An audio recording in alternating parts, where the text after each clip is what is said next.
Module 1.2 will answer the question, what is the greenhouse effect?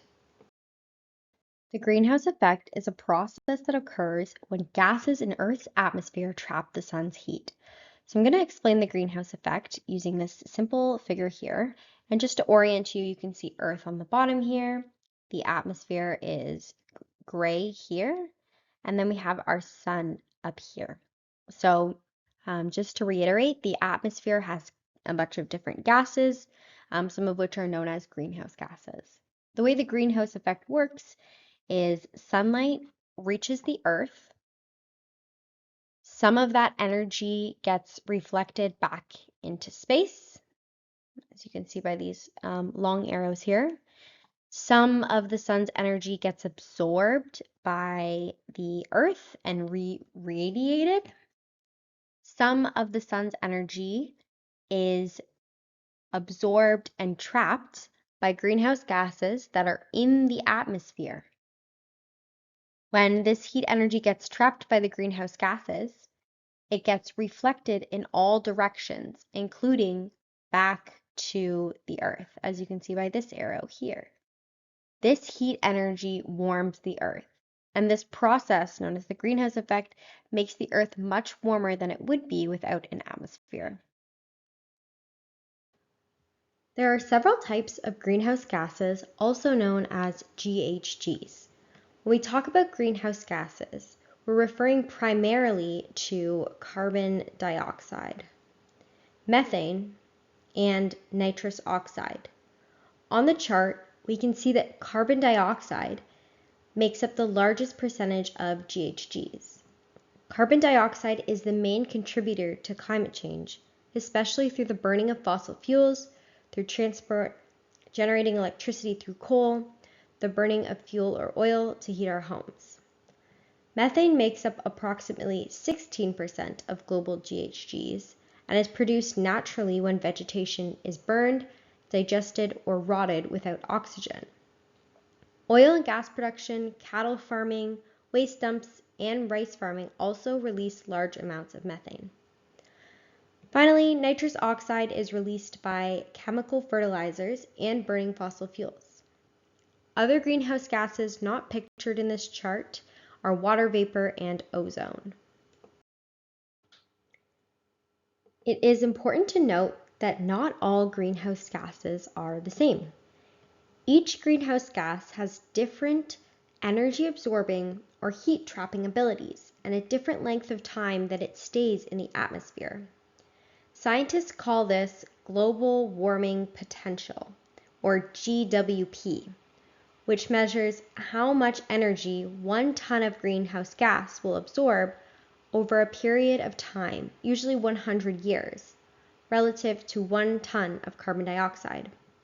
Because carbon dioxide is the greenhouse gas we compare to other gases, its GWP, or global warming potential, is 1 over 100 years. Carbon dioxide can last thousands of years in the atmosphere. Methane's GWP is 27 to 30 over 100 years and lasts about a decade in the atmosphere, but it can absorb more energy or trap more heat than carbon dioxide, which is why the GWP is 27 to 30. Finally, nitrous oxide's GWP is 273 over 100 years. So are greenhouse gases good or bad? Recall the greenhouse effect. We need greenhouse gases for the greenhouse effect to work and to keep the Earth's climate warm enough for life to thrive. It is not a question of whether greenhouse gases are good or bad, but really about how much of these gases are being released into the atmosphere. Humans are releasing large amounts of greenhouse gases into the atmosphere. This graph shows the amount of one greenhouse gas called carbon dioxide in parts per million in the atmosphere. As we can see, the amount of carbon dioxide has varied over time, but generally it's been stable for the past 11,000 years. This has also resulted in a relatively stable climate, which has been important for human civilization. The dotted line indicates the highest historical carbon dioxide level for the time leading up to the Industrial Revolution. As we can see, the amount of carbon dioxide has now rapidly increased beyond this historical level. In fact, in 2022, carbon dioxide reached 420 parts per million. This is a 50% increase in less than 200 years. When we talk about climate change, we are concerned about how rapidly carbon dioxide or CO2 levels have increased since the 1800s.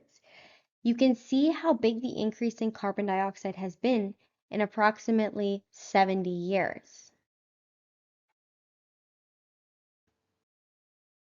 There are many ways that humans release greenhouse gases into the atmosphere.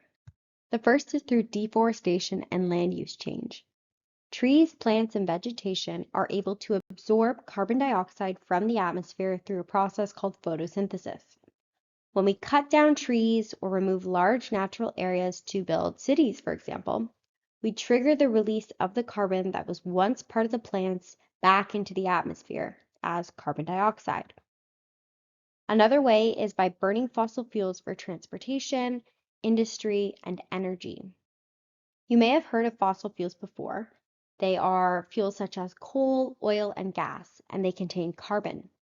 When they are burned to produce energy, they release their carbon back into the atmosphere again as carbon dioxide. Another way is through agriculture for crops and livestock. So agriculture or farming releases a range of greenhouse gases. As discussed, when we clear trees or other vegetation to grow crops, we trigger the release of carbon dioxide back into the atmosphere. Farming can also release methane, especially from livestock, as well as nitrous oxide from the use of fertilizers. The more greenhouse gases that get released and trapped in the atmosphere, the stronger the greenhouse effect will get and the more the Earth will warm. In this graph, the blue color shows what global temperature would look like without the release of greenhouse gases related to human activity. Although there are small temperature changes attributed to natural variation like volcanic activity, the general pattern since the 1850s would have remained relatively the same.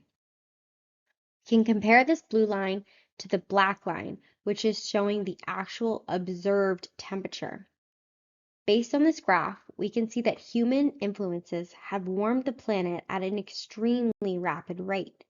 In fact, humans have warmed the Earth by 1.1 degrees Celsius compared to the 1850 to 1900 average.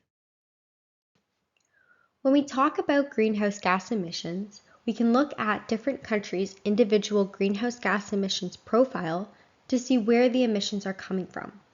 Let's explore Suriname's greenhouse gas emissions profile. This graph is showing greenhouse gases by sector for Suriname in 2019, and this graph is from Our World in Data. We can see that land use change and forestry is the largest contributor to greenhouse gas emissions in Suriname. Next is electricity and heat, and then transportation. Some other quick facts about Suriname's greenhouse gas emissions are, as of 2021, the annual CO2 emissions, not including land use change, so all the CO2 emissions in 2021, was 2.79 million tons of CO2. As of 2021, the cumulative CO2 emissions, not including land use change, so this is all of the emissions that Suriname has ever emitted, was 117.28 million tons of CO2. In 2022, the per capita or per person emissions, not including land use change, was 4.56 tons of CO2 per person. These numbers may seem very large. However, over the last 70 plus years, Suriname has contributed less than 0.01% of global greenhouse gas emissions. Let's dive into this further on the next slide. This graph is also from Our World in Data, and it is showing us cumulative CO2 emissions not including land use change for a number of different countries. So this is showing cumulative emissions produced from fossil fuels in industry since 1750. And here we have the United States, China, Canada, Guyana, Suriname, Belize, and the Maldives. As you can see, compared to other countries such as the United States, China, Canada, Suriname has released a very, very small amount of CO2 emissions since the 1850s. As you can see, it's not even visible on this graph. What about annual CO2 emissions? This graph is also from our World in Data, and it is showing carbon dioxide emissions from fossil fuels and industry for each year for the same countries as in the previous slide. Again, in 2021, Suriname released a very small amount of CO2 emissions compared to other countries such as China, the United States, and even Canada. I wanted to highlight these graphs to point out that certain countries are responsible for releasing large amounts of greenhouse gas and CO2 emissions into the atmosphere. But often it is the countries that don't release a lot of greenhouse gas emissions that experience the worst impacts of climate change.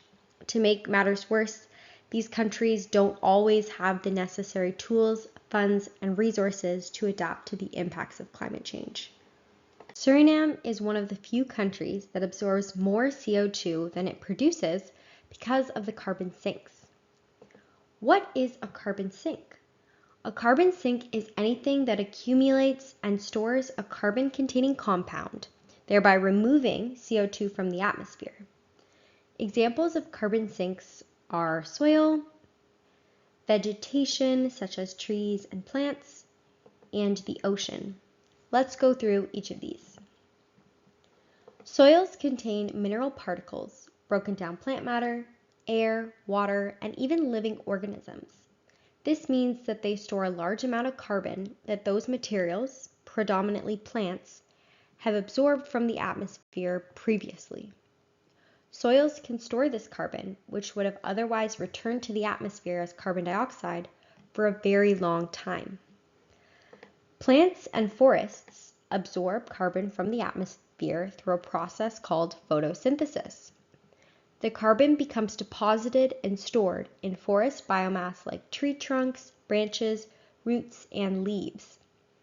Large areas of trees and forests act as more significant carbon sinks simply because of their size and longer lifespans, as is the case in Suriname. Coastal vegetation such as mangrove forests can also store carbon since the soils of marine plant habitats have a significantly higher rate of carbon absorption compared to terrestrial ecosystems. Finally, the world's oceans play a huge role in carbon sequestration or carbon storing, both by dissolving and absorbing CO2 from the surface water and also through photosynthesis by plankton, seaweed, and seagrass. Carbon captured by the world's oceans and coastal ecosystems may be called blue carbon. When we remove a carbon sink, for example through deforestation or a wildfire, we end up releasing the stored carbon dioxide back into the atmosphere, and we also lose the carbon sink. Therefore, it is important to protect the carbon sinks that exist because they naturally store carbon and remove CO2 from the atmosphere.